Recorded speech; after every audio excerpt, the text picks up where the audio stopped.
Les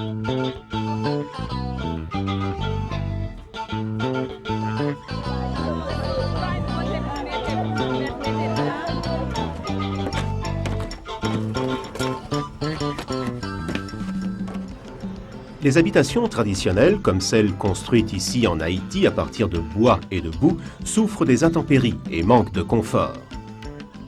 Petit à petit, on constate une demande grandissante pour les maisons en blocs de béton, même dans les quartiers défavorisés. Ces blocs de béton peuvent être rapidement façonnés avec les outils appropriés. Il suffit de mélanger du gros sable avec du ciment et de l'eau et de tasser le mélange dans un moule à blocs, en s'assurant que le tout est bien compact, afin d'obtenir des blocs solides.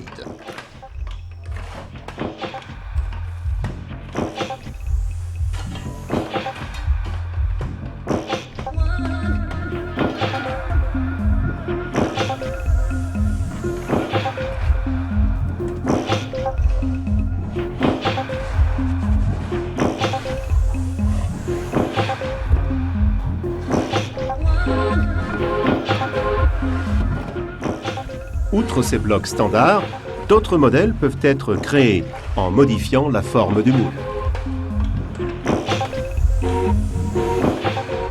Chaque forme a un usage bien défini. Par exemple, assurer la ventilation des maisons, créer des fenêtres ou décorer les murs. Les outils nécessaires pour ce genre de travail sont la ficelle, le marteau, la truelle, le niveau à bulles et le ciment.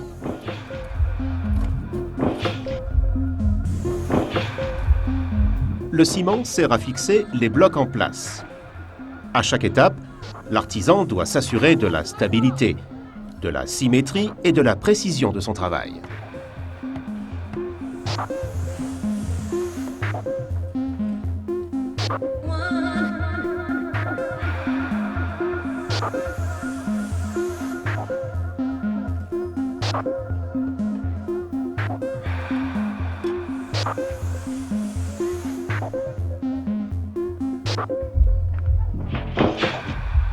La ficelle permet de bien positionner les blocs et de connaître leur emplacement exact.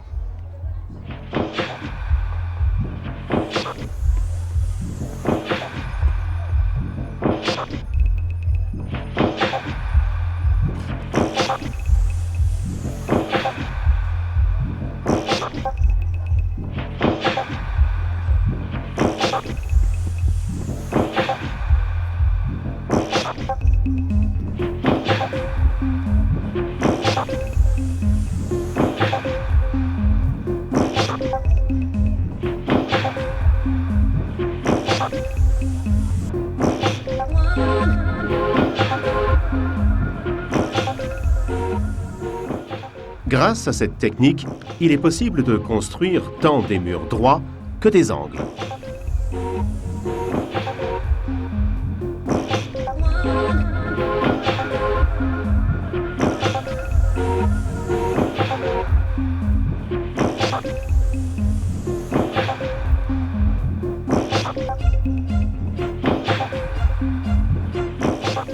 Les linteaux en ciment permettent d'édifier des cadres de fenêtres plus solides, tout en économisant le bois, qui est rare.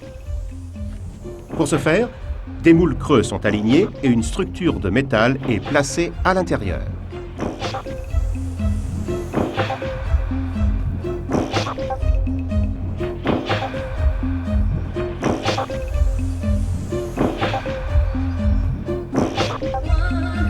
Le mélange de ciment est alors versé dans les moules recouvrant la structure métallique. Ce ciment est ensuite séché.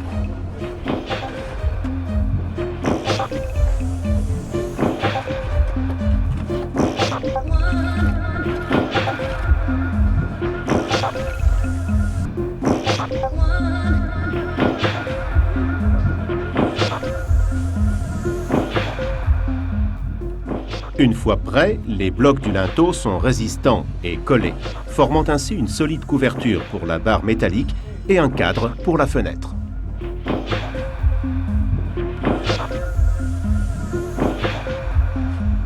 Dans les quartiers surpeuplés, comme Baillargeau à Port-au-Prince, les latrines sont un besoin prioritaire.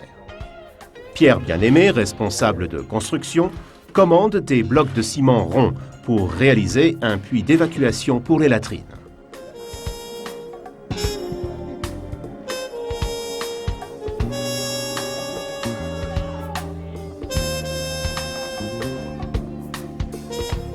Il montre l'emplacement choisi aux familles qui utiliseront ces latrines. Ce sont elles qui creuseront le trou du puits.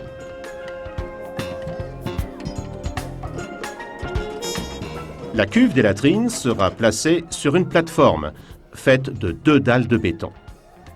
Pour fabriquer ces dalles, Pierre prépare une structure de fil métallique. Celle-ci stabilisera le béton à l'intérieur du moule.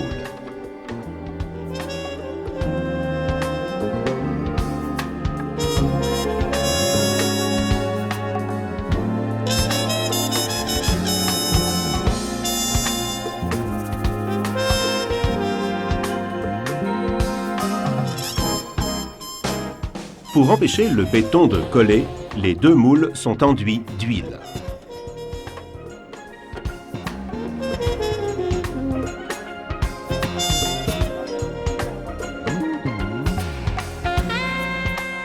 Une bouteille est placée au centre de l'un des moules, afin de ménager l'espace nécessaire au tuyau d'évacuation directe de la cuve.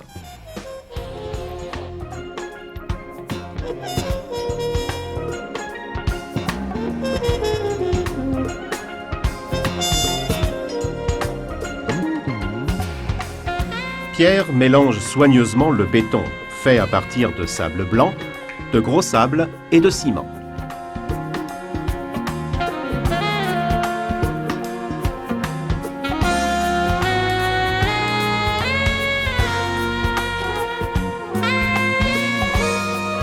Il vérifie la consistance et s'assure que le mélange n'est pas trop fluide.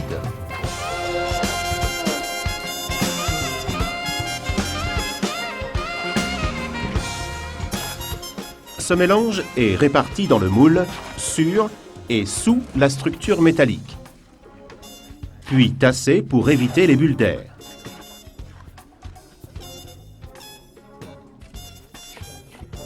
Pierre presse le tout et, avec un bout de bois, lisse la surface du béton.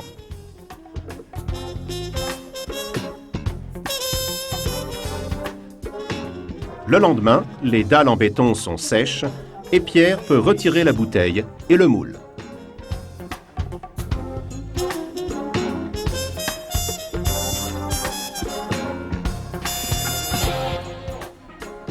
Il montre à tout le monde comment la cuve sera posée.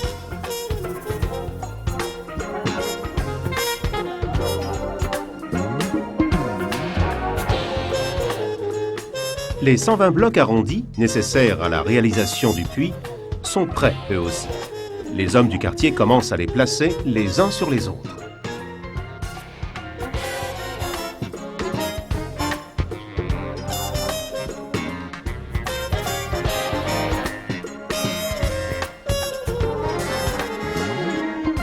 Étape par étape, le puits se construit.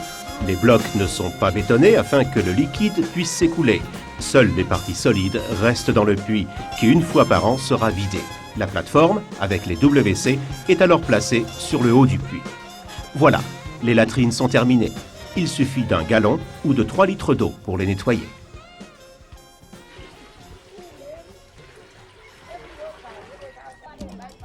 Les tôles métalliques, bien qu'utiles, protègent mal les maisons.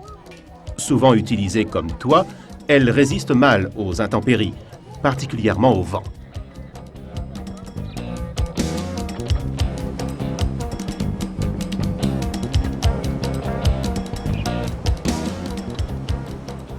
Une alternative existe, la tuile en béton vibré, qui est légère, robuste et économique. Elle est ici fabriquée à Caille-Jacmel.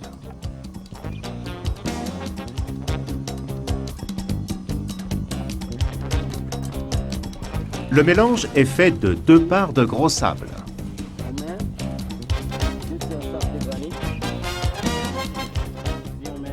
Une part de sable fin.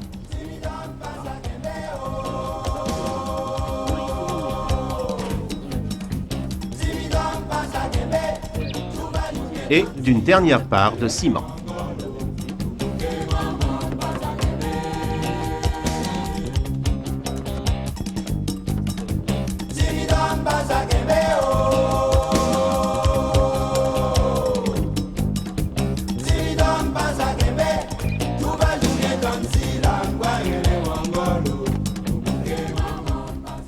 Paul Colomb place une feuille de plastique sur une plaque vibrante. Un cadre métallique est ensuite placé sur ce plastique. Il verse son mélange sur la feuille, dans le cadre, et le répartit sur la surface, puis il met la machine en route. La vibreuse fonctionne grâce à un axe décentré.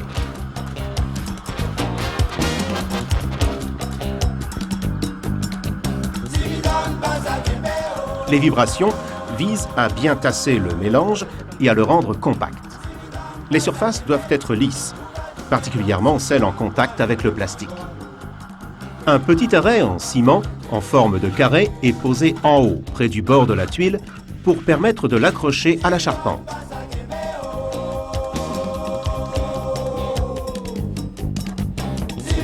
Paul pose ensuite son béton vibré sur une forme qui permettra à l'eau de pluie de mieux s'écouler.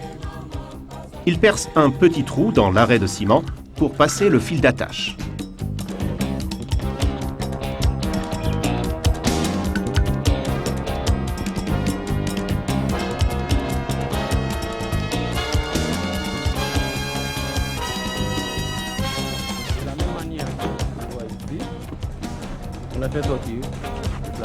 Après une nuit dans les formes, les tuiles sont ensuite immergées dans un bassin pendant une semaine, ce qui les renforce et les empêche de se fissurer.